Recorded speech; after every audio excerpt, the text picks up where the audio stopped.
It's a freezing cold day in Cheshire today. I don't know if you can see the little bit of landscape I'm next to right now. It's beautifully frosted and very, very clear. I just want to make a quick response actually to a video that was posted in response to one of my videos by EmblemOfBeing. It was a great, very thoughtful response, so thanks for that. And it was in response to some conversations I've been having with myself about addiction, particularly alcoholism, and how even though I've done a lot of research and I know a lot of the scientific findings around addiction, the model that I find best in terms of understanding and developing compassion for the person that I'm referring to is nothing to do with any of those models at all. Actually, it's a much more old-fashioned possession model. I find it easier to cope with this person if I think of them as kind of possessed, obviously not literally possessed, but if I use that as a dominant metaphor to structure my understanding. And EmblemOfBeing's response to that, I think quite rightly, pointed out that one of the phrases I was using this phrase predictive power.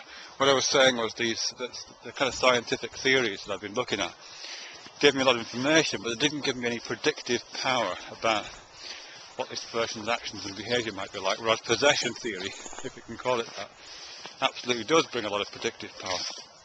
And as I say, EmblemOfBeing kind of called me on that, and I think right, in that that term, predictive power, it does sound very kind of bloodless and detached, and has this kind of patina of scientific objectivity about it, as if I'm seeking to have that objectivity, which I guess in some ways I do, of course. It is always useful to, I think detach with love is the phrase, but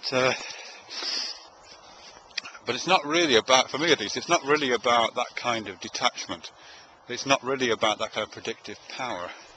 It's more about understanding.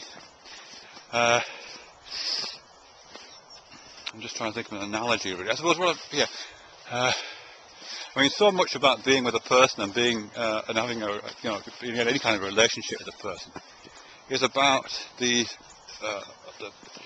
texture of the communication that happens between you. It seems to me. I think Paul Ricoeur talks about this, about how all that relationship emerges out of communication, is embedded in communication.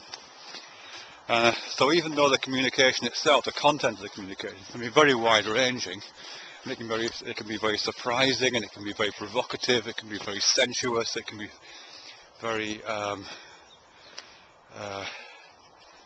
it can be very multifaceted. Even though all those kind of variables can happen within the communication, the basic texture of the communication, something about the communication pattern, the game, if you like, that's being played in that communication, stays stable. And the relationship is caught up in that and entangled with that, and possibly is synonymous with that communication. The relationship and the communication are the same thing. So when I say that talking to and having a communicative relationship with an alcoholic is a bit different to that, it's that the texture of that communication changes, and it's not so much that the predictive power.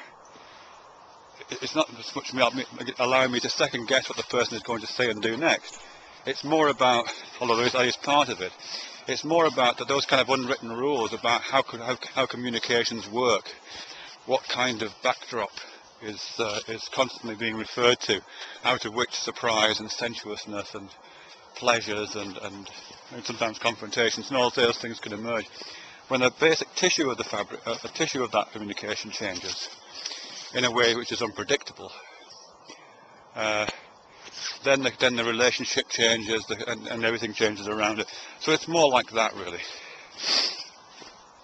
I'm not sure if that makes any sense. Yeah, that's the nearest I can get to explaining what I mean by that.